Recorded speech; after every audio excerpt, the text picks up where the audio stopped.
أعوذ بالله من الشيطان الرجيم. بسم الله الرحمن الرحيم. ياسين والقرآن الحكيم إنك لمن المرسلين على صراط مستقيم تنزيل العزيز الرحيم لتنذر قوما ما أنذر آباؤهم فهم غافلون لقد حق القول على أكثرهم فهم لا يؤمنون. بسم اللہ الرحمن الرحیم. سورۃ یاسین مکیہ. سورہ یاسین مکہ شریف میں نازل ہوئی. اس سورہ مبارکہ کے شروع میں یاسین یہ دو حروف مقطعات آئے ہیں. یہی اس سورہ مبارکہ کا نام جو ہے وہ مشہور ہو گیا. یہ مکہ شریف میں نازل ہوئی. وَهِيَ ثَلَاثٌ وَثَمَانُونَ آیَةً. اس میں 83 آیات ہیں. وَخَمْسُ رُکوعات اور 5 رکوع ہیں. حضرت پیر کرم شاہ صاحب رحمۃ اللہ تعالی علیہ نے اس سورت کے تعارف میں ضیاء القرآن کے اندر فرمایا کہ اگر اس کے مضامین پہ غور کیا جائے تو یہ بات معلوم ہوتی ہے کہ یہ مکی دور کے اس عرصہ میں نازل ہوئی جب کہ اسلام کی دعوت عام ہو چکی تھی اور مخالفین پوری قوت اور طاقت کے ساتھ اسلام کی دعوت کو دبانے کے درپے تھے اور مخالفت کی تمام حدود کو وہ پھلانگ چکے تھے. یعنی مکہ شریف میں بھی 13 سال جو نبی کریم صلی اللہ علیہ وسلم نے گزارے ہیں اس میں مختلف احوال تھے. اعلان نبوت سے پہلے تو جو 40 سال حضور نبی کریم صلی اللہ علیہ وسلم کی زندگی گزری ہے، حضور کے اعلان نبوت سے پہلے الصادق الامین آپ کو کہا جاتا تھا، سب سے زیادہ سچا، سب سے زیادہ امانت دار. لیکن جب نبی کریم صلی اللہ علیہ وسلم نے اعلان نبوت فرمایا تو اب آہستہ آہستہ مخالفت کا آغاز ہوا. جیسے جیسے یہ دعوت آگے بڑھتی گئی مخالفت اس کا بھی زور بڑھتا گیا. پہلے نبی کریم صلی اللہ علیہ وسلم کو حکم ہوا کہ اپنے قریبی رشتہ داروں کو دعوت دی جائے، ان کو اسلام کی دعوت دی گئی. پھر آہستہ آہستہ جب یہ دعوت عام لوگوں کو دینے کا حکم ہوا تو اسی اعتبار سے مخالفت بھی بڑھتی گئی. جیسے جیسے دعوت کا کام آگے بڑھا مخالفت بھی بڑھتی گئی. تو یہ اس دور میں نازل ہوئی جب کہ پوری شد و مد کے ساتھ مخالفین اس دعوت کو رد کر رہے تھے اور اس کی مخالفت کر رہے تھے اور دین اسلام کا چراغ بجھانے کی وہ کوشش کر رہے تھے. اس دور میں یہ سورہ مبارکہ نازل ہوئی. بسم اللہ الرحمن الرحیم. اللہ تبارک و تعالیٰ کے نام سے شروع کرتا ہوں جو بڑا مہربان نہایت رحم فرمانے والا ہے. یاسین یہ حروف مقطعات ہیں جو کئی صورتوں کے شروع میں آئے ہیں، جیسے الف لام میم حامیم طٰ نون قاف وغیرہ.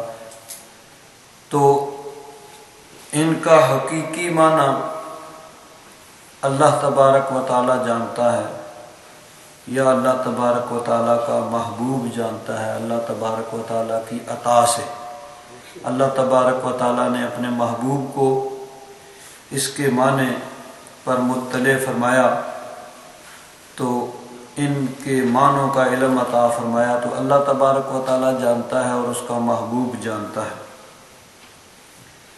لیکن یہاں پہ بعض مفسرین کرام نے فرمایا کہ یاسین یہ حضور نبی کریم صلی اللہ علیہ وسلم کا معنی بھی ہے، حضور کا نام بھی ہے۔ یہ یا سید العرب والعجم، اے عرب و عجم کے سردار۔ تو اللہ تبارک و تعالیٰ نے اپنے محبوب کو مخاطب کیا کہ اے تمام جہانوں کے سردار، عرب و عجم کے سردار، تمام نبیوں رسولوں کے سردار، تمام مخلوقات، اکرم الاولین والآخرین، اولین و آخرین سے زیادہ عزت والے، شان والے، والقرآن الحکیم۔ واو جو ہوتی ہے عربی میں مختلف معنوں میں استعمال ہوتی ہے، یہاں پہ واو قسم کے لیے ہے۔ اللہ تبارک و تعالیٰ فرماتا ہے مجھے قرآن حکیم کی قسم۔ قرآن جو حکمت والی کتاب ہے، اللہ تبارک و تعالیٰ جو حکیم ہے، سب سے زیادہ دانا اور سب سے زیادہ اللہ تبارک و تعالیٰ حکمت والا ہے، اس نے اس قرآن پاک کو نازل کیا، تو یہ بھی قرآن حکمت والی کتاب ہوگی۔ تو اللہ تبارک و تعالیٰ نے فرمایا اے سید عرب و عجم، اے میرے محبوب، مجھے قرآن پاک کی قسم ہے، انک لمن المرسلین، بے شک آپ رسولوں میں سے ہیں۔ نبی کریم صلی اللہ علیہ وسلم نے اعلان نبوت فرمایا تو کچھ خوش قسمت خوش بخت لوگ تھے جنہوں نے حضور کا کلمہ پڑھا، مسلمان ہو گئے۔ اکثریت جو تھی وہ کافر رہی، منکر رہی، بلکہ انہوں نے بڑی سختی کے ساتھ مخالفت کی، انکار کیا۔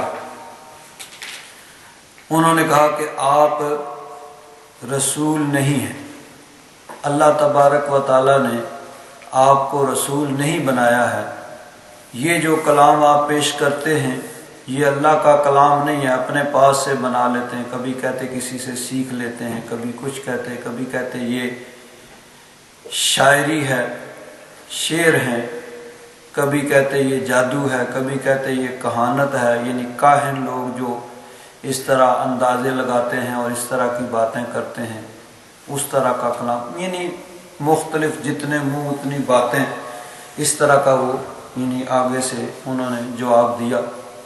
جب انہوں نے حضور نبی کریم صلی اللہ علیہ وسلم کی رسالت کا انکار کیا تو اللہ تبارک و تعالیٰ نے قرآن حکیم کی قسم کھا کے ارشاد فرمایا کہ مجھے قرآن پاک کی قسم ہے، انک لمن المرسلین، بے شک آپ رسولوں میں سے ہیں، یعنی آپ رسول ہیں، آپ میرے بھیجے ہوئے ہیں۔ تو ان کے انکار کی وجہ سے نبی کریم صلی اللہ علیہ وسلم کو دکھ ہوتا تھا، حضور کو غم لاحق ہوتا تھا، تو اللہ تبارک و تعالیٰ نے فرمایا کہ پیارے محبوب، ان کے انکار سے آپ غم زدہ نہ ہوں، اگر یہ نہیں مانتے، یہ آپ کی نبوت و رسالت کی گواہی نہیں دیتے تو نہ دیں، میں رب العالمین جو آپ کی نبوت کی گواہی دے رہا ہوں، تو جب میری گواہی موجود ہے تو پھر کسی اور کی گواہی نہ ہونے سے کیا فرق پڑ جائے گا؟ جو مانے گا اس کا اپنا فائدہ ہوگا، جو نہیں مانے گا اس کا اپنا نقصان ہوگا۔ آپ تو میرے رسول ہیں، میرے بھیجے ہوئے ہیں، میرا پیغام مخلوق خدا تک پہنچانے کے لیے تشریف لائے ہیں، تو اب جو مان لے گا اس کا فائدہ ہوگا، جو نہیں مانے گا اس کا اپنا نقصان ہوگا۔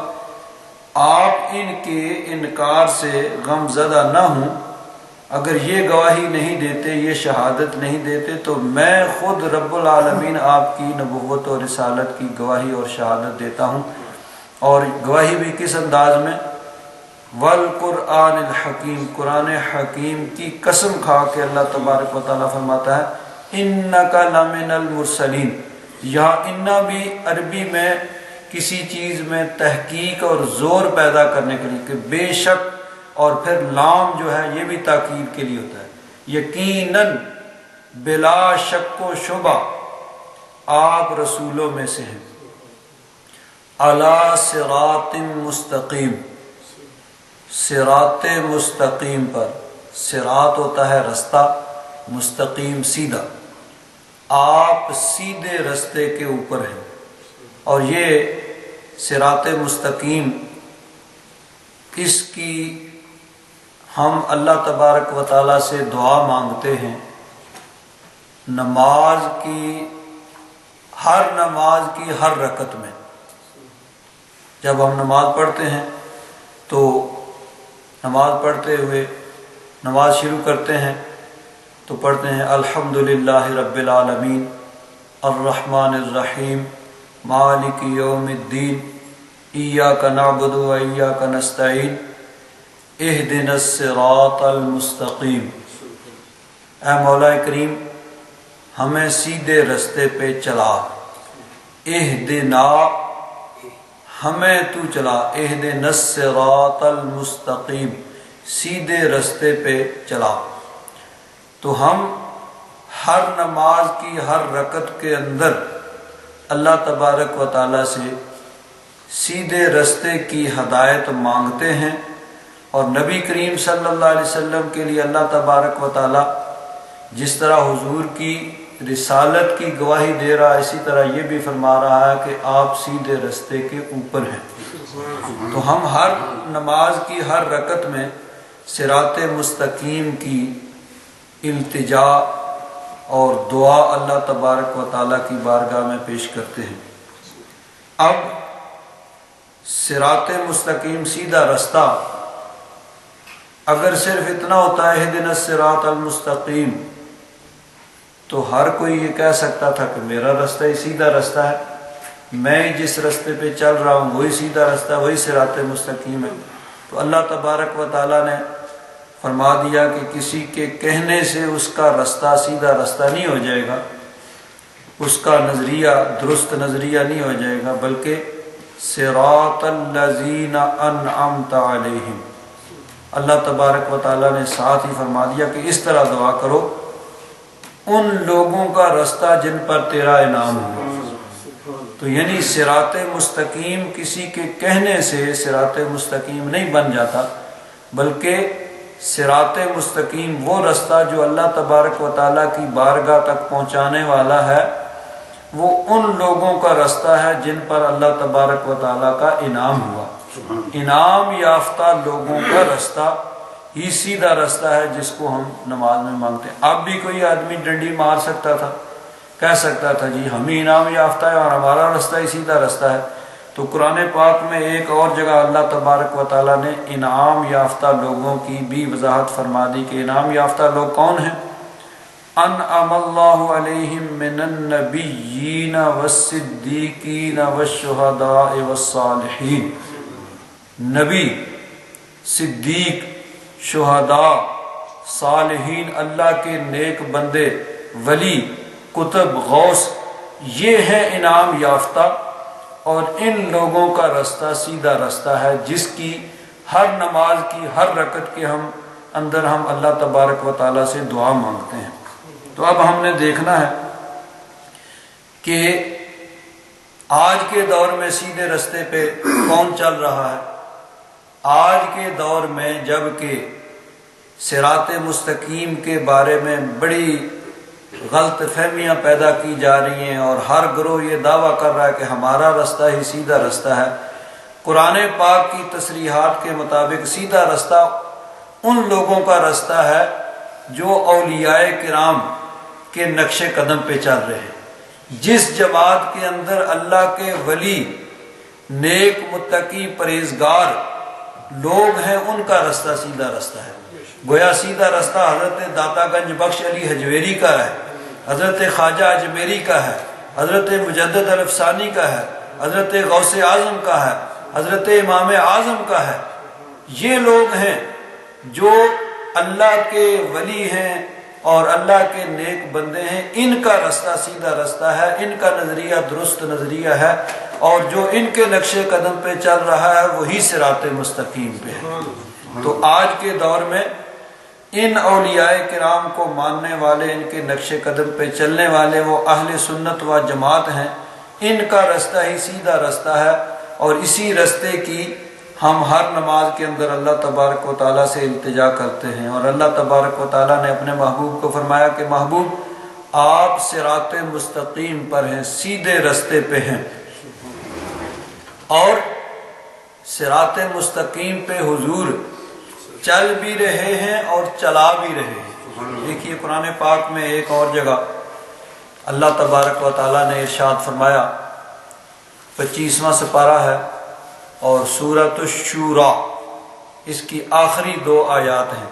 اللہ تبارک و تعالیٰ نے فرمایا وَإِنَّكَ لَتَهْدِي إِلَى صِرَاطٍ مُسْتَقِيمٍ، محبوب آپ یقیناً صراط مستقیم کی رہنمائی فرماتے ہیں، یعنی صراط مستقیم پہ چلاتے ہیں۔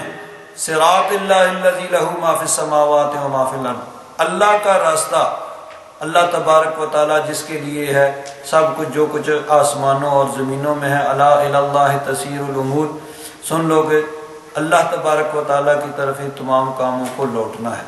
تو حضور نبی کریم صلی اللہ علیہ وسلم صراط مستقیم پر ہیں، اور صراط مستقیم پر مخلوق خدا کو چلا رہے ہیں، صراط مستقیم کی رہنمائی فرما رہے ہیں، اللہ تبارک و تعالیٰ کی مخلوق کو سیدھے رستے کی رہنمائی فرما رہے ہیں اور صراط مستقیم پر چلا رہے ہیں۔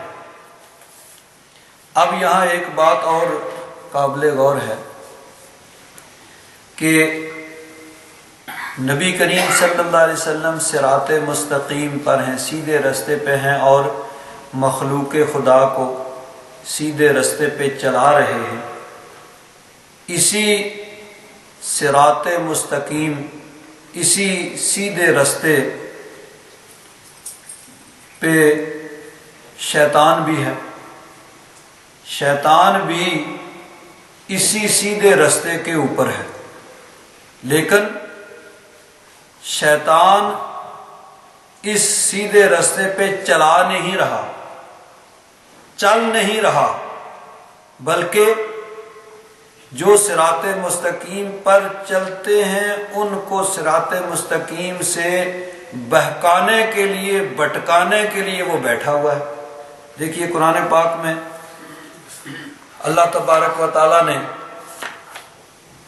اس واقعہ کو نقل کیا کہ جب شیطان نے انکار کیا حضرت آدم علیہ السلام کو سجدہ کرنے سے اور اس کو مردود کر کے اللہ تبارک و تعالیٰ نے اپنی بارگاہ سے نکال دیا، تو اس نے اس وقت کیا کہا؟ لَأَقْعُدَنَّ لَهُمْ صِرَاطَكَ الْمُسْتَقِيمِ، میں ضرور بر ضرور بیٹھوں گا تیرے بندوں کے لیے صراط مستقیم پر، تیرے سیدھے رستے پہ بیٹھوں گا۔ ثُمَّ لَآتِيَنَّهُم مِّن بَيْنِ أَيْدِيهِمْ وَمِنْ خَلْفِهِمْ وَعَنْ أَيْمَانِهِمْ وَعَنْ شَمَائِلِهِمْ، پھر میں ان کے آگے سے، پیچھے سے، دائیں سے، بائیں سے ان پر حملہ آور ہوں گا۔ شیطان نے اس وقت یہ پہلے تو اس نے جب اس کو نکال دیا گیا نا مردود بنا کے، فَخْرُجْ إِنَّكَ مِنَ الصَّاغِرِينَ، نکل جا تو مردود ہے، نکال دیا گیا۔ تو پہلے تو اس نے اللہ تبارک و تعالیٰ کی بارگاہ میں مہلت مانگی کہ مجھے مہلت دی جائے قیامت تک، تو اس کو ایک مقررہ وقت تک مہلت دے دی گئی۔ جب اس کو مہلت مل گئی، اب اللہ تبارک و تعالیٰ نے جب مہلت دے دی، اب اللہ تعالیٰ کا کلام بدلتا تو نہیں ہے، پہلے تو اس نے یعنی مہلت مانگ لی، جب مہلت مل گئی تو اب وہ شیر ہو گیا، اب ورنہ تو ہے نہیں۔ اب کہنے لگا بھی یعنی بڑی بدتمیزی کے ساتھ اور بد تہذیبی کے ساتھ اور بے ادبی کے ساتھ گفتگو کرتا ہے رب ذوالجلال کی بارگاہ میں، کہتا ہے فَبِمَا أَغْوَيْتَنِي، مولا تو نے مجھے گمراہ کر دیا، گمراہ خود ہوا اور کہہ رہا ہے کہ مولا تو نے گمراہ کیا۔ اب یہی ہمارے اندر بھی یہی خرابی پائی جاتی ہے کہ کام ہم خود غلط کرتے ہیں اور اس کا الزام دوسروں پہ، کچھ اللہ تبارک و تعالیٰ کے متعلق اس طرح کی بات کر دیتے ہیں کہ جب اللہ نے یہ فیصلہ کر دیا تھا تو پھر تو اس طرح کی یہ بات کرنا یہ بھی گویا شیطان کی وہ اسی کی پیروی ہے۔ تو اس نے اس طرح کہا کہ مولا تو نے مجھے گمراہ تو کر دیا ہے، فَبِمَا أَغْوَيْتَنِي، تو اب کیا ہوگا، لَأَقْعُدَنَّ لَهُمْ صِرَاطَكَ الْمُسْتَقِيمَ، میں ان کے لیے تیرے سیدھے رستے پہ بیٹھ جاؤں گا، پھر ثُمَّ لَآتِيَنَّهُم مِّن بَيْنِ أَيْدِيهِمْ وَمِنْ خَلْفِهِمْ وَعَنْ أَيْمَانِهِمْ وَعَنْ شَمَائِلِهِمْ، آگے سے پیچھے سے دائیں بائیں ہر طرف سے حملہ آور ہوں گا، وَلَا تَجِدُ أَكْثَرَهُمْ شَاكِرِينَ، اور شیطان نے کہا کہ مولا تو ان میں سے اکثر جو ہیں ان کو شکر گزار نہیں پائے گا۔ تو اب اگر غور کیا جائے، دیکھا جائے تو شیطان بھی جو اس نے دعویٰ کیا تھا بڑی حد تک وہ اس میں کامیاب ہے کہ شکر کرنے والے تھوڑے ہی ہیں، زیادہ لوگ ناشکرے ہی ہیں، اللہ تبارک و تعالیٰ کی یعنی ارشادات، اللہ تبارک و تعالیٰ کے احکام کی پابندی کرنے والے کم اور تھوڑے لوگ ہیں، زیادہ لوگ وہ کھینچ کے اپنے گروہ میں لے گیا۔ تو جو اس نے دعویٰ کیا تھا وہ اس میں لگا ہوا، اس کا تو کام ہی وہی ہے کہ اس نے کہا تھا میں سیدھے رستے پہ بیٹھ جاؤں گا اور لوگوں کو بہکانے کی کوشش کروں گا، تو اب وہ تو لگا ہوا ہے۔ نبی کریم صلی اللہ علیہ وسلم صراط مستقیم پہ ہیں اور صراط مستقیم کی ہدایت کرتے ہیں، اور شیطان کا کام ہے کہ وہ اللہ کی مخلوق کو سیدھے رستے سے بہکانے کی کوشش کرتا ہے، ہٹانے کی کوشش کرتا ہے۔ تو ہمیں چاہیے کہ ہم شیطان کی پیروی نہ کریں، اس کے پیچھے نہ لگیں، بلکہ نبی کریم صلی اللہ علیہ وسلم کی اتباع کریں، حضور کی اطاعت کریں، حضور کے ارشادات پر عمل کرتے ہوئے صراط مستقیم پہ چلیں۔ حضور نبی کریم صلی اللہ علیہ وسلم نے ایک دفعہ ایک خط کھینچا، سیدھا ایک اس طرح لائن لگائی اور فرمایا کہ یہ سیدھا رستہ ہے، اور اس کے بعد پھر اس طرح کی مختلف جو ہیں وہ ٹیڑھے اور خط کھینچے، فرمایا کہ سیدھا رستہ ایک ہے دین اسلام، اور ٹیڑھے رستے بہت سے ہیں، مختلف دین، کوئی کچھ کہتا ہے، کوئی کچھ کہتا ہے، کوئی اللہ تبارک و تعالیٰ کے منکر ہیں، کوئی رسولوں کو نہیں مانتے ہیں، کوئی کچھ کہتے ہیں، کوئی کچھ کہتے ہیں۔ تو سیدھا رستہ ایک ہے، ٹیڑھے رستے بہت ہیں۔ اسی طرح اگر ہم غور کریں کہ کلمہ پڑھنے والوں میں بھی بہت سے گروہ، بہت سے فرقے، بہت سی جماعتیں بن گئی ہیں، لیکن سیدھا رستہ، وہ رستہ جس پہ نبی کریم صلی اللہ علیہ وسلم آپ کے صحابہ چلے اور 1400 سال سے لوگ چل رہے ہیں، وہ ایک ہی گروہ ہے، وہ گروہ جو انعم اللہ علیہ من النبیین والصدیقین والشہداء والصالحین، نبیوں، رسولوں، صدیقین، شہداء اور صالحین کے نقش قدم پہ چل رہا ہے۔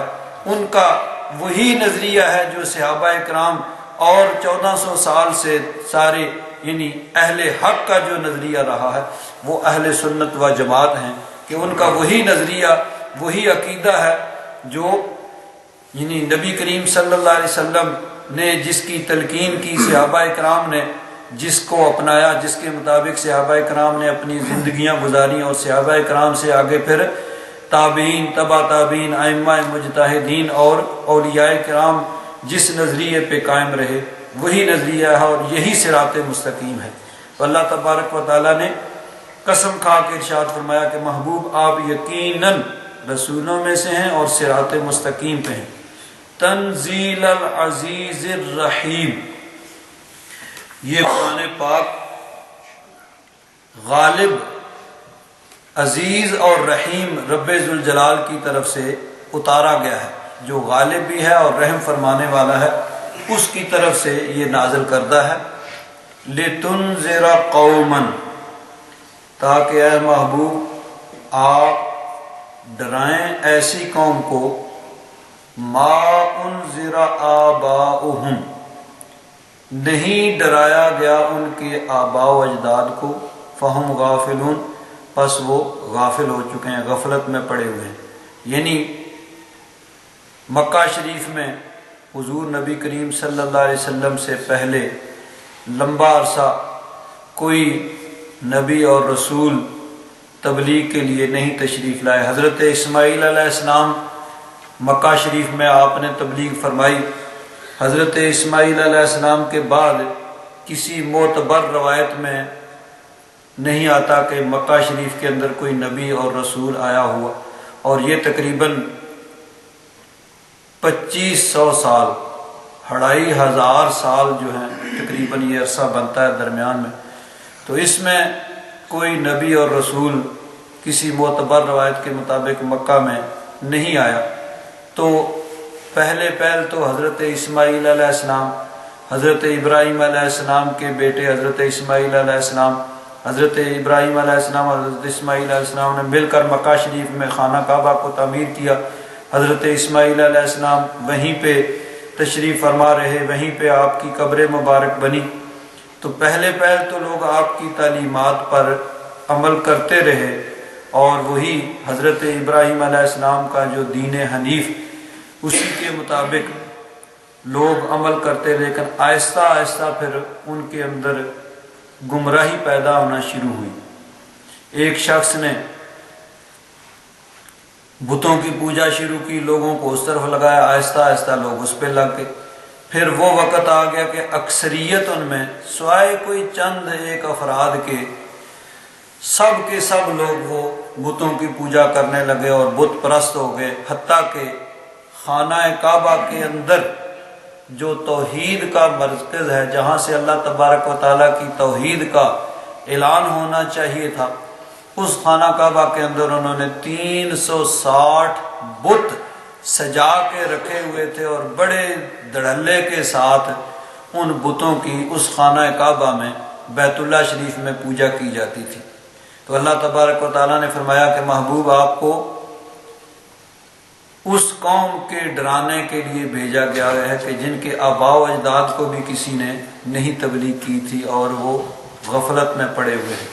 یہاں یہ نہیں کہا جا سکتا کہ حضور نبی کریم صلی اللہ علیہ وسلم صرف مکہ والوں کے لیے نبی اور رسول بن کے آئے تھے۔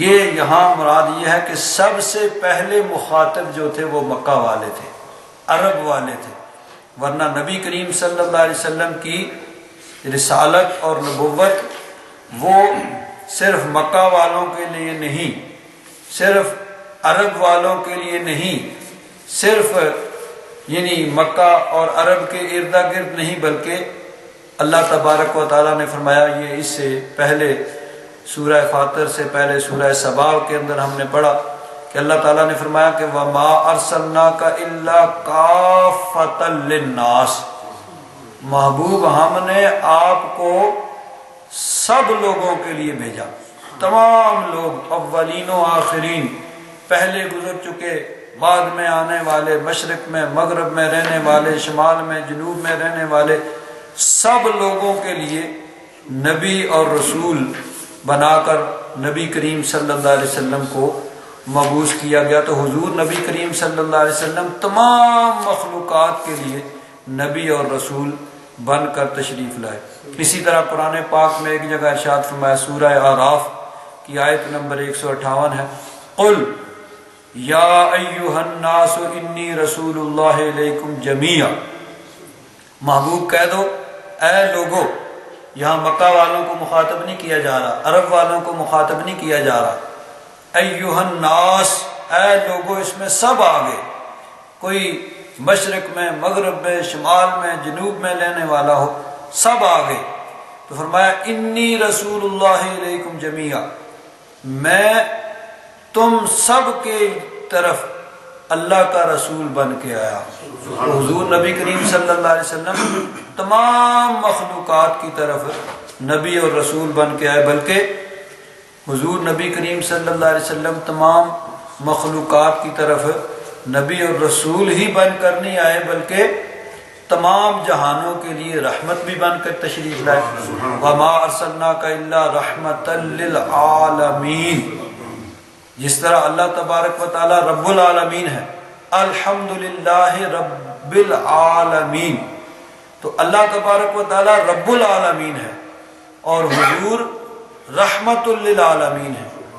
تو تمام مخلوقات کے لیے اللہ تبارک و تعالی رب ہے اور حضور نبی کریم صلی اللہ علیہ وسلم رحمت بن کے تشریف لائے. تو تمام عالمین کی طرف حضور نبی کریم صلی اللہ علیہ وسلم نبی اور رسول بن کے تشریف لائے. ہاں سب سے پہلے جو مخاطب سے وہ مکہ کے لوگ تھے کہ وہاں سے حضور نبی کریم صلی اللہ علیہ وسلم نے تبلیغ کا آغاز کیا. سب سے پہلے اپنے قبیلے کے لوگ، پھر مکہ کے لوگ، پھر نبوت اور رسالت کا یہ پیغام چلتے چلتے حضور نبی کریم صلی اللہ علیہ وسلم کی نبوت اور رسالت کا پیغام دنیا کے کونے کونے میں پہنچا. تو حضور نبی کریم صلی اللہ علیہ وسلم کی نبوت اور رسالت آفاقی ہے، قیامت تک کے لیے حضور نبی کریم صلی اللہ علیہ وسلم کا پیغام ہے. بلکہ انبیاء کرام سے بھی اللہ تبارک و تعالی نے عالم ارواح میں، جبکہ ابھی انسانوں کا یہ سلسلہ شروع نہیں ہوا تھا، ابھی صرف روحیں تھیں، تو اس عالم ارواح میں اللہ تبارک و تعالی نے تمام نبیوں اور رسولوں کو جمع کیا.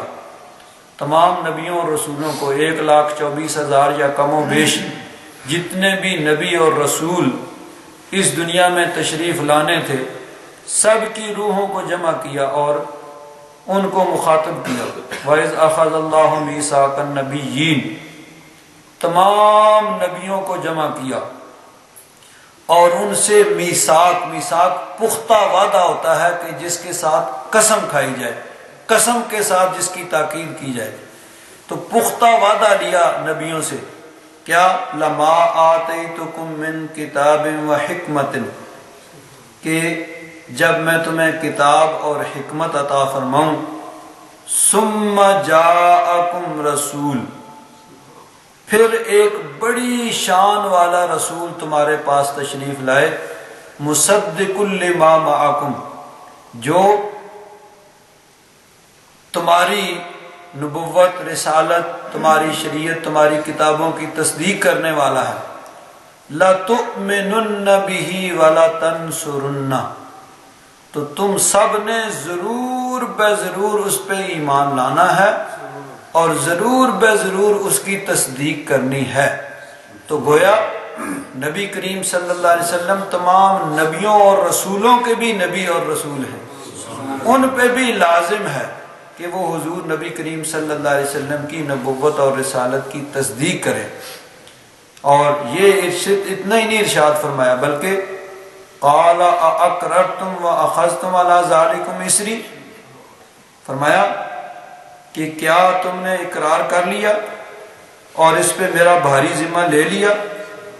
قالوا اقررنا، تمام نبیوں اور رسولوں نے عرض کیا مولا ہم نے اقرار کر لیا.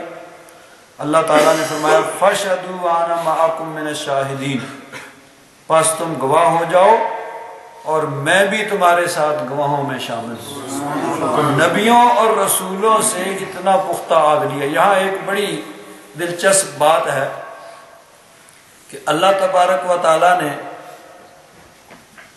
عالم ارواح میں 2 اجتماع کیے، 2 میثاق لیے، 2 دفعہ اکٹھ کیا. گیدرنگ ہوئی 2 مرتبہ. ایک مرتبہ گیدرنگ ہوئی، اجتماع ہوا. اس میں کیا ہوا؟ اس میں اللہ تبارک و تعالیٰ نے اپنی توحید کا اقرار کروایا. جب اللہ تبارک و تعالیٰ نے اپنی توحید کا اقرار کروایا تو اس وقت اللہ تبارک و تعالیٰ نے سب کو بلا لیا، سب آ جاؤ. حضرت آدم علیہ السلام کی ساری ذریت کو بلا لیا. حضرت آدم علیہ السلام کی اولاد کے اندر جتنے پیدا ہونے تھے سب کو، اس میں نبی اور رسول بھی تھے، اور اس میں مومنین، کاملین، ولی، کتب، غوث، ابدال بھی تھے، ہم جیسے گناہ گار مسلمان بھی تھے، اور اس کے ساتھ ساتھ منافقین، کافر، سب لوگ تھے۔ وہاں یزید بھی ہوگا، ابو جہل بھی ہوگا، فرعون بھی ہوگا، نمرود بھی ہوگا، شداد بھی ہوگا، کیونکہ حضرت آدم علیہ السلام کی اولاد میں تو سبھی ہیں۔ سب کو بلا لیا، سب آ جاؤ۔ سب کو بلا کے کیا کیا؟ وَإِذْ أَخَذَ رَبُّكَ مِن بَنِي آدَمَ مِن ظُهُورِهِمْ ذُرِّيَّتَهُمْ، حضرت آدم علیہ السلام کی پشت سے ان کی اولاد کو نکالا، سب کو جمع کیا، وَأَشْهَدَهُمْ عَلَىٰ أَنفُسِهِمْ، ان کو اپنی ذاتوں پہ گواہ کیا، أَلَسْتُ بِرَبِّكُمْ، فرمایا کیا میں تمہارا رب نہیں ہوں؟ قَالُوا بَلَىٰ، سب نے کہا کیوں نہیں؟ وہاں تو سب نے اقرار کیا، وہاں کسی نے اقرار نہیں کیا، وہاں یعنی کسی نے انکار نہیں کیا، سب مانتے ہیں، سب اقرار کر رہے ہیں۔ قالوا بلا شہدنا، سب نے کہا ہم نے گواہی دی۔ اللہ تبارک و تعالیٰ نے فرمایا جاؤ بھائی، اب اس سے پھرنا نہیں ہے، اس کا انکار نہیں کرنا ہے، کل جا کے پھر ان تقولوا یوم القیامت انا کنا عن ھذا غافلین، قیامت کے دن کہو کہ ہم تو اس سے غافل تھے۔ یہ نہیں کرنا ہے، اس کو یاد رکھنا ہے۔ اپنی توحید کا اقرار کروایا تو سب کو بلا لیا، نیک بد سب آ گئے، اور کہا بھائی مانتے ہو؟ مانتے ہیں، ٹھیک ہے بھائی جاؤ، یاد رکھنا، بھولنا نہیں ہے۔ لیکن جب اپنے محبوب کی نبوت اور رسالت کا اقرار کروانا تھا تو پھر فرمایا بھائی نہیں، اس میں فرعون کے آنے کی گنجائش نہیں ہے، نمرود، شداد، اس میں یزید بھی نہیں آ سکتا، اس میں کوئی گناہ گار مسلمان بھی نہیں آ سکتا، اس میں کوئی نیک مسلمان بھی نہیں آ سکتا، اس میں ولی کتب غوث بھی نہیں، صرف نبی اور رسول ہوں گے۔ صرف نبیوں اور رسولوں کو بلایا اور پختہ کتنا عہد لیا، حالانکہ کسی نبی اور رسول کے عہد سے پھرنے کی کوئی 1% بھی چانس نہیں ہے۔ انہوں نے جو کہہ دیا، اب اس میں سے کوئی شبہ ذرا برابر وہم بھی نہیں ہے کہ وہ پھر جائیں، لیکن پھر بھی اتنا پختہ عہد لیا اپنے محبوب کی عظمت اور شان دکھانے کے لیے، کہ میرے محبوب کی عظمت اور شان یہ ہے کہ جب اپنے محبوب کی نبوت اور رسالت کا اقرار کروایا تو میں نے صرف نبیوں اور رسولوں کو بلایا اور ان سے بھی اتنا پختہ عہد لیا کہ ان کو کہا کہ ضرور بے ضرور اس پہ ایمان لانا اور اس کی مدد کرنا، اور کیا تم نے اقرار کر لیا اور اس میں میرا بھاری ذمہ قبول کر لیا؟ سب نے کہا اقرار کیا۔ قال فاشهدوا فانا معكم من الشاهدين، سب گواہ ہو جاؤ اور میں بھی تمہارے ساتھ گواہ ہوں۔ اور آگے فرمایا فمن تولى بعد ذلك فاولئك هم الفاسقون، یاد رکھنا کہ جو اس کے بعد پھر گیا تو وہ فاسقوں میں سے ہوگا، نافرمانوں میں سے ہوگا۔ حالانکہ وہاں کوئی شک و شبہ وہم بھی نہیں ہے، لیکن اللہ تبارک و تعالیٰ نے اپنے محبوب کی عظمت کی خاطر یہ تمام اہتمامات کیے۔ تو حضور نبی کریم صلی اللہ علیہ وسلم تمام مخلوقات کے نبی ہیں، تو یہاں جو فرمایا کہ اس قوم کو ڈرائیں جس کے آباء و اجداد کو نہیں ڈرایا گیا وہ غافل ہیں، یہ کہ سب سے پہلے مخاطب وہ مکہ کے لوگ تھے۔ لَقَدْ حَقَّ الْقَوْلُ عَلَىٰ أَكْثَرِهِمْ فَهُمْ لَا يُؤْمِنُونَ، ان میں سے اکثر پہ یہ بات ثابت ہو چکی ہے کہ وہ ایمان نہیں لائیں گے، یعنی انہوں نے انکار کیا، بار بار ان کو سمجھایا گیا لیکن انہوں نے انکار کیا۔ تو جو اللہ تبارک و تعالیٰ نے فطری طور پر ہر انسان کے اندر ہدایت کو قبول کرنے کا ایک ملکہ رکھا ہے، ہر انسان کے اندر اللہ تبارک و تعالیٰ نے فطری طور پر ہدایت کو قبول کرنے کی ایک صلاحیت رکھی ہے، اس صلاحیت کو انہوں نے ضائع کر دیا۔ تو اب ان کے بارے میں یہ بات ثابت ہو چکی ہے کہ وہ ایمان نہیں لائیں گے۔ اِنَّا جَعَلْنَا فِي أَعْنَاقِهِمْ أَغْلَالًا، ہم نے ان کی گردنوں میں توق ڈال دیے ہیں، فَهِيَ إِلَى الْأَذْقَانِ، وہ ٹھوڑیوں تک ہیں، فَهُمْ مُقْمَحُونَ، پس ان کے سر اوپر کوٹھے ہوئے ہیں، یعنی گردن کے اندر اس طرح ڈالا ہوا ہے اور ایسے کھینچا ہوا ہے کہ گردن نیچے کو نہیں ہو سکتی۔ حضرت علی نے اس کا مفہوم اس طرح سمجھایا کہ یوں کہا کہ جس طرح یہ ہاتھ اپنی داڑھی شریف کے نیچے رکھ کے فرمایا کہ جس طرح کسی کے منہ کو ایسے اوپر کیا جائے۔ تو کیا مطلب ہے کہ یہ گمراہی کے اندر اس طرح ڈوبے ہوئے، یعنی جس طرح کسی کے منہ کو ایسے اوپر کر کے باندھ دیا جائے وہ دائیں بائیں نیچے نہیں دیکھ سکتا، تو یہی حالت ان کفار کی ہے کہ اب یہ ہدایت کو قبول نہیں کر سکتے، یہ گمراہی میں اس حد تک آگے بڑھ چکے ہیں کہ اب یہ ہدایت کو قبول نہیں کریں گے۔ وَجَعَلْنَا مِن بَيْنِ أَيْدِيهِمْ سَدًّا، ان کے سامنے ہم نے ایک دیوار بنا دیا، وَمِن خَلْفِهِمْ سَدًّا، اور ان کے پیچھے ایک دیوار بنا دیا، فَأَغْشَيْنَاهُمْ، پس ہم نے ان کے اوپر پردے ڈال دیے، فَهُمْ لَا يُبْصِرُونَ، پس وہ دیکھ نہیں سکتے۔ دیواریں آگے پیچھے یعنی ہدایت کو قبول نہیں کر سکتے۔ کہیں دنیا یعنی دنیا کے اندر اس حد تک کھو چکے ہیں کہ وہ بھی ایک دیوار بن چکی ہے، اللہ کے محبوب کی مخالفت اور بے ادبی میں اس حد تک چلے گئے ہیں کہ وہ بھی دیوار بن گئی ہے، تو آگے پیچھے دیوار بن گئی ہے، اب یہ دیکھ نہیں سکتے، اب یہ ہدایت کو قبول نہیں کریں گے۔ وَسَوَاءٌ عَلَيْهِمْ، اور ان کے لیے برابر ہے، ان کے اوپر برابر ہے، أَأَنذَرْتَهُمْ، آپ ان کو ڈرائیں، أَمْ لَمْ تُنذِرْهُمْ، یا آپ ان کو نہ ڈرائیں، لا یؤمنون، یہ ایمان نہیں لائیں گے۔ یعنی جو فطری طور پر ہر انسان کے اندر ہدایت کو قبول کرنے کی صلاحیت جو اللہ تبارک و تعالیٰ نے رکھی ہے، انہوں نے اس کو ضائع کر دیا، تو اب آپ ان کو سمجھائیں یا نہ سمجھائیں، تبلیغ کریں یا نہ کریں، ان کے لیے برابر ہے، یہ ایمان نہیں لائیں گے۔ اب سوال پیدا ہوتا ہے کہ جب انہوں نے ایمان تو قبول کرنا نہیں ہے، یہ اللہ تبارک و تعالیٰ کا حتمی فیصلہ ہو چکا ہے اور اس کا قرآن پاک میں اعلان بھی ہو چکا ہے، تو پھر ان کو تبلیغ کرنے کی کیا ضرورت ہے، کیا فائدہ ہے؟ تو وہ تو ایمان نہیں لائیں گے، یہ فیصلہ ہو چکا اور اس کا اعلان بھی ہو گیا، لیکن کیا فرمایا؟ وَسَوَاءٌ عَلَيْهِمْ، ان پر برابر ہے، یہ نہیں کہا سواء لَكَ، آپ کے لیے برابر نہیں ہے، یعنی آپ جتنا زیادہ دین اسلام کے لیے کوشش کریں گے اتنے ہی اللہ تبارک و تعالیٰ آپ کے درجات کو بلند کرے گا، تو آپ کو بہرحال فائدہ ہے، ہاں وہ فائدہ نہیں اٹھائیں گے کہ انہوں نے اپنی ہدایت قبول کرنے کی، ہدایت پذیری کی جو صلاحیت تھی اس کو ضائع کر دیا، تو اب وہ ایمان کو قبول نہیں کریں گے۔ لیکن اس کے باوجود آپ جو دین اسلام کی تبلیغ کر رہے ہیں، لمحہ بلمحہ آپ کے لیے وہ سود مند اور فائدہ مند ہے، آپ کے درجات بلند ہو رہے ہیں۔ تو یہ دیکھیے، ہم اگر کسی کو ایک مرتبہ کہہ دیتے ہیں اور وہ نہیں مانتا تو ہم کہتے ہیں بھئی اس نے تو ماننا ہے، کیا فائدہ؟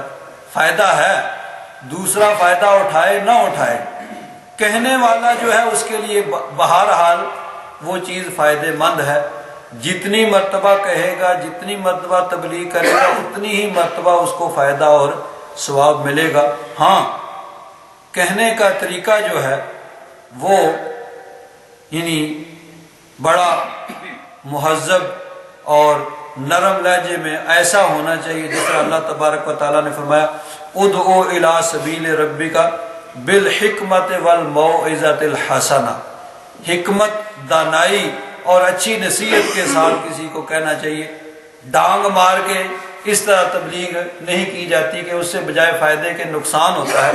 ہاں، تبلیغ کرنے کا طریقہ جو ہے وہ یعنی بالحکمت والموعظۃ الحسنہ ہونا چاہیے کہ دانائی، عقل مندی، سمجھداری اور بڑے نرم طریقے سے کرنا چاہیے کہ اسی میں فائدہ ہوتا ہے۔ تو بہرحال اگر کوئی نہیں بھی مانتا ہے تو پھر بھی کہنے سے فائدہ ہوگا کہ اللہ تبارک و تعالیٰ نے فرمایا کہ یہ لوگ یعنی مکہ میں ایسے لوگ بھی تھے کہ جو اس حد تک پہنچ چکے تھے کہ اب انہوں نے ایمان قبول نہیں کرنا ہے، لیکن اس کے باوجود پھر بھی تبلیغ کرنے کا نبی کریم صلی اللہ علیہ وسلم سے یہ نہیں فرمایا گیا کہ آپ تبلیغ نہیں کریں، بلکہ یہ فرمایا کہ ان کے لیے برابر ہے کہ آپ ان کو سمجھائیں یا نہ سمجھائیں، وہ ایمان نہیں لائیں گے۔ یہ نہیں فرمایا کہ آپ کے لیے برابر ہے، یعنی آپ جتنا بھی تبلیغ کریں گے وہ آپ کے لیے فائدہ مند ہوگا، آپ کے درجات بلند ہوں گے۔ ہاں، فرمایا انما تنذر من اتبع الذکر، آپ تو اس کو ڈراتے ہیں جو ذکر کی اتباع کرے، یعنی فائدہ ان کو ملتا ہے جن کے دل کے اندر ہدایت کو قبول کرنے کی تڑپ کشش موجود ہے، جو ہدایت کو ڈھونڈ رہے ہیں، جو ہدایت کو طلب کرتے ہیں، جن کے دل کے اندر ہدایت قبول کرنے کی تڑپ موجود ہے، وہی فائدہ اٹھائیں گے آپ کی تبلیغ سے۔ انما تنذر من اتبع الذکر، آپ تو ان کو ڈراتے ہیں، یعنی آپ کے ڈرانے سے تو انہی کو فائدہ پہنچتا ہے جو ذکر کی اتباع کرتے ہیں، نصیحت کی پیروی کرتے ہیں۔ وَخَشِيَ الرَّحْمَنَ بِالْغَیب، اور بن دیکھے رحمان سے، اللہ تبارک و تعالیٰ سے ڈرتے ہیں، یعنی اللہ تبارک و تعالیٰ کو بغیر دیکھے وہ رب تبارک و تعالیٰ کا خوف اور تقوی اور پرہیزگاری دل کے اندر رکھتے ہیں۔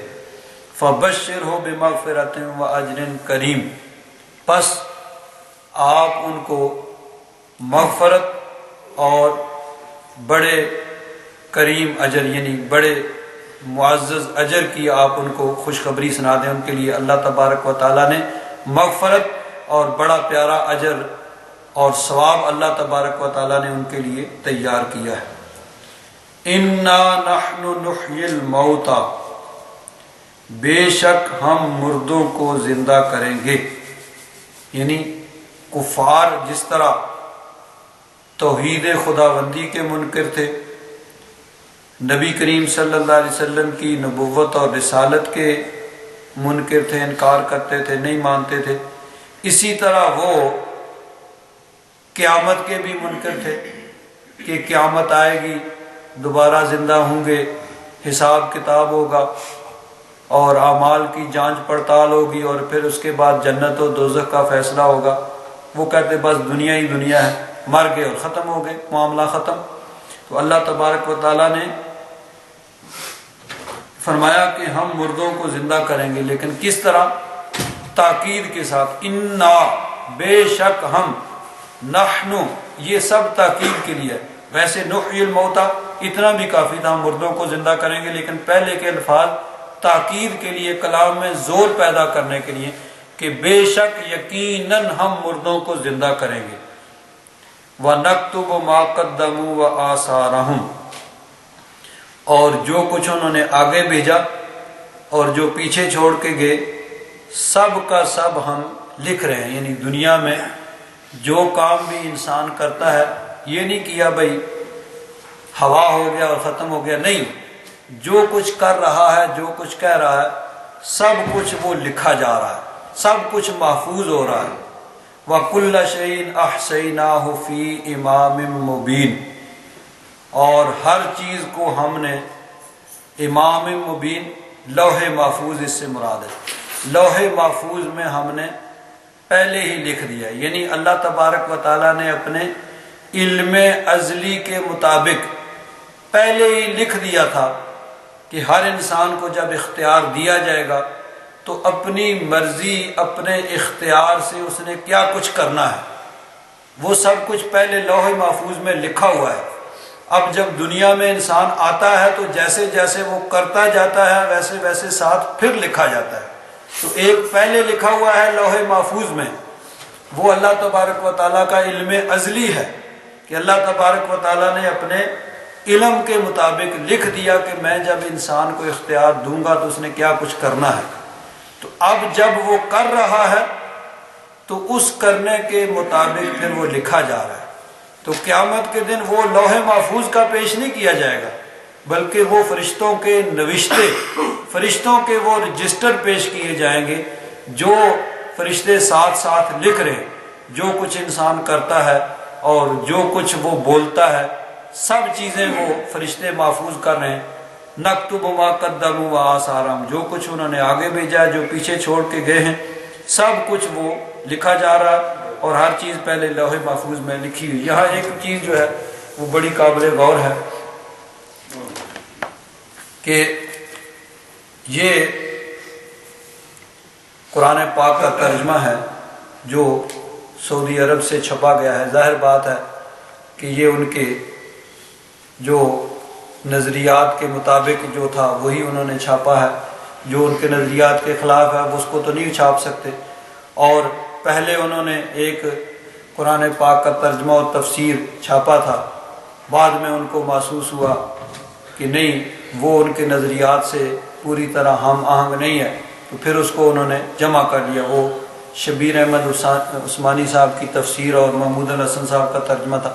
اب اس کے بعد یہ چھاپا گیا ہے، اس کے اندر یہ لکھا گیا اسی آیت کی تفسیر کے اندر کہ وَنَكْتُبُ مَا قَدَّمُوا وَآثَارَهُمْ، جو کچھ انہوں نے یعنی وہ اعمال بھی جن کو لوگ آگے بھیجتے ہیں اور ان کے وہ اعمال بھی جن کو وہ پیچھے چھوڑ جاتے ہیں۔ یہ ترجمہ ہے اس کا یہاں جو لکھا ہوا ہے، اور اس کی تفسیر میں پھر انہوں نے لکھا ہے کہ ما قدموا سے وہ اعمال مراد ہیں جو انسان خود اپنی زندگی میں کرتا ہے، اور آثارہم سے وہ اعمال جن کے عملی نمونے اچھے یا برے وہ دنیا میں چھوڑ جاتا ہے، اور اس کے مرنے کے بعد اس کی اقتدا میں لوگ وہ اعمال بجا لاتے ہیں۔ جس طرح حدیث میں ہے، جس نے اسلام میں کوئی نیک طریقہ جاری کیا اس کے لیے اس کا اجر بھی ہے، اور اس کا بھی جو اس کے بعد اس پر عمل کرے گا، بغیر اس کے کہ ان میں سے کسی کے اجر میں کمی ہو۔ یعنی یہ حدیث پاک ہے جو مسلم شریف کے حوالے سے یہاں پہ انہوں نے لکھی ہے کہ حضور نبی کریم صلی اللہ علیہ وسلم نے فرمایا کہ جس نے اسلام کے اندر کوئی نیک طریقہ جاری کیا تو اس کا ثواب بھی اس کو ملے گا، اور اس کے بعد جب تک اس طریقے پہ کوئی عمل کرتا رہے گا عمل کرنے والے کو بھی ثواب ملے گا، لیکن جس نے وہ نیک طریقہ جاری کیا تھا اس پہ اس کو بھی برابر اس کے عمل یعنی ثواب ملتا رہے گا۔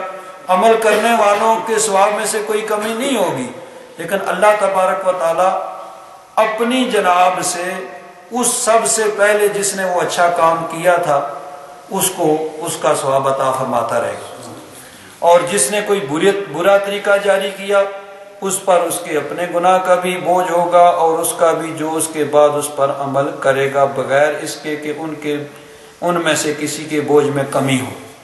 یعنی اگر کسی نے کوئی برا طریقہ ایجاد کیا اور اس کو دیکھ بدیکھی دوسرے لوگوں نے بھی اس کو اپنا لیا تو اس کے اپنے گناہ بھی اس کے ذمے ہوں گے، اور بعد میں جو لوگ وہ عمل کرتے رہیں گے برابر، یعنی ان کو تو گناہ ہوگا ہی جنہوں نے وہ غلط کام کیا، لیکن سب سے پہلے جس نے وہ غلط کام کیا تھا برابر اس کو بھی گناہ ملتا رہے گا، اور بعد والوں کے گناہ میں بھی کوئی کمی نہیں ہوگی۔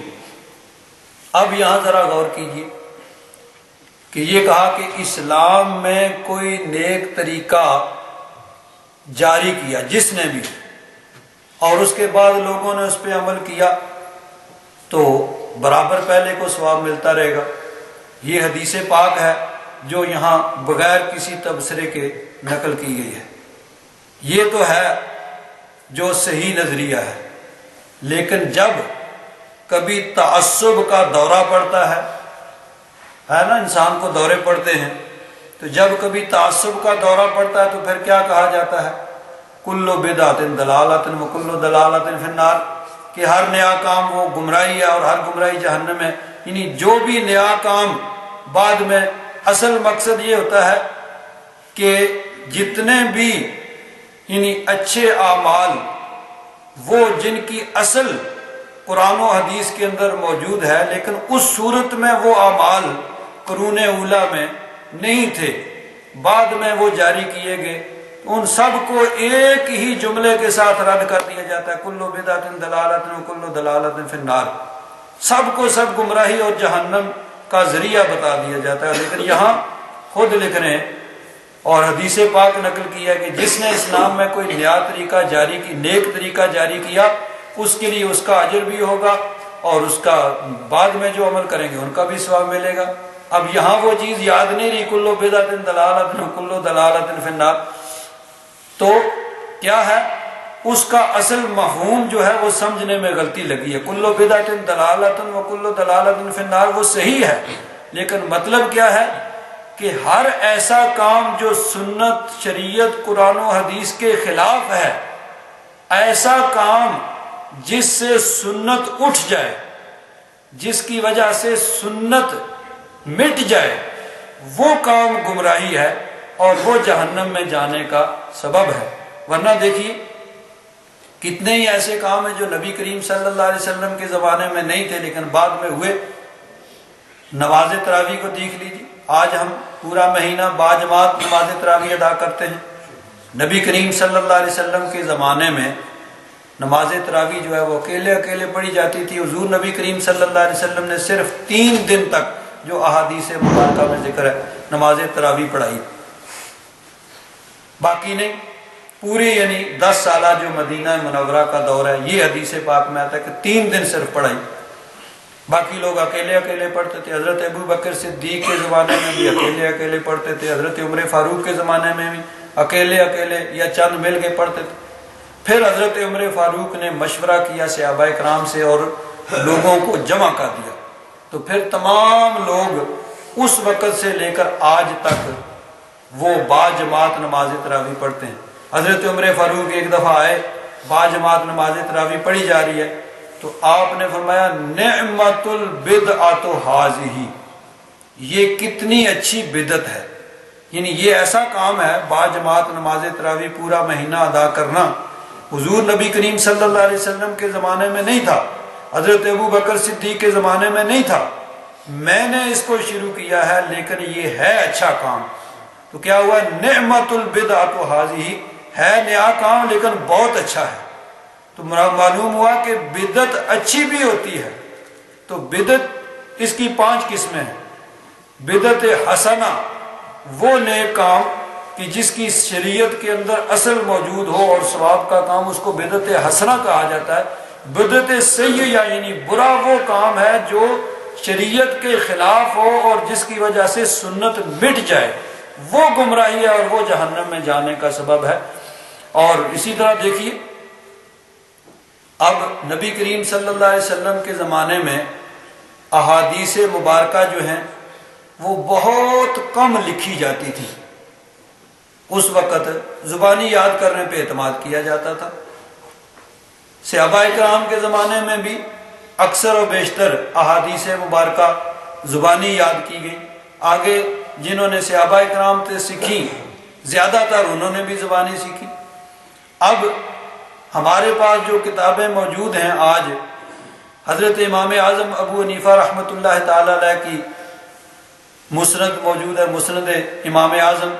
تو حضرت امام اعظم کا انتقال تو ہوا 150 ہجری میں، 80 ہجری میں تو آپ کی ولادت ہوئی۔ اور سب سے معتبر کتاب بخاری شریف، تو امام بخاری کا وصال ہوا 252 ہجری میں، اور غالباً 192 ہجری میں، 192 ہجری، یعنی نبی کریم صلی اللہ علیہ وسلم کے وصال کے تقریباً 180-82 سال بعد امام بخاری کا یعنی امام بخاری کی ولادت ہوتی ہے۔ تو اس وقت یہ کتابیں اس طرح کتابی شکل میں لکھی گئیں۔ تو اگر کہا جائے کلو بدعت ضلالۃ و کلو ضلالۃ فی النار، تو سب سے پہلے تو امام بخاری سب سے بڑے بدعتی شمار ہوں گے کہ جنہوں نے یہ کتاب لکھی، نہ صحابہ نے لکھی نہ تابعین نے لکھی۔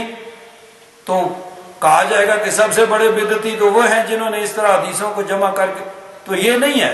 بدعت بری وہ ہے جو شریعت کے خلاف ہو اور جس کی وجہ سے سنت اٹھ جائے، ورنہ جو کام شریعت کے مطابق ہے اس کو بدعت حسنہ تو کہا جائے گا، بری بدعت اس کو نہیں کہا جا سکتا۔ اصل میں یہ ہے، بات وہی ہے، جب تعصب کا دورہ پڑتا ہے تو پھر جتنے بھی اہل سنت و جماعت کے معمولات خیر ہیں، اچھے کام ہیں، ان کو ایک ہی لفظ سے بدعت کہہ کے سب کو گمراہی اور جہنم جانے کا سبب بنا دیا جاتا ہے۔ اور جب لکھنے پہ آئیں تو لکھ دیتے ہیں کہ جس نے اسلام میں کوئی نیک طریقہ جاری کیا اس کا اجر بھی اس کو ملے گا، اور اس کے بعد جو بھی اس طرح عمل کرتا رہے گا سب کا اجر اس کو ملتا رہے گا۔ تو جتنے بھی نیک اعمال ہیں ان کی اصل کیا ہے؟ جب قرآن و حدیث کے اندر موجود ہے۔ مثلا دیکھیے اب 11ویں شریف پہ بڑا اعتراض کیا جاتا ہے کہ 11ویں شریف کہاں سے آ گئی۔ اصل کیا ہے 11ویں شریف ایک ایصال ثواب کا ذریعہ ہے اور واعظ و نصیحت کا ذریعہ ہے. یہ ہے اس کی اصل. واعظ و نصیحت کرنا یہ بھی قرآن و حدیث کا حکم ہے، اور ایصال ثواب یہ بھی قرآن و حدیث سے ثابت ہے. تو جب اس کی صورت کوئی بھی ہو، 11 کو کر لیا جائے، 12 کو کر لیا جائے، کسی وقت کر لیا، ایصال ثواب کسی طریقے سے کیا جائے، چاہے کوئی صدقہ خیرات کر کے ایصال ثواب کر دے، چاہے کوئی قرآن پاک کے پڑھ کے سوال یعنی ایصال ثواب کسی طریقے سے بھی کر لیا جائے، کسی ڈیٹ کو کر لیا جائے، اصل جب اس کی قرآن و حدیث میں موجود ہے تو پھر اس کو بدعت کہنا یہ بجائے خود بدعت اور گمراہی ہے کہ کوئی ایک اچھا اور نیک کام جس کی اصل قرآن و حدیث کے اندر موجود ہے اس کو بدعت اور گمراہی اور جہنم جانے کا سبب بنانا اور بتانا یہ بجائے خود گمراہی اور جہنم جانے کا سبب ہے. اللہ تبارک و تعالی ہم سب پر اپنا فضل اور کرم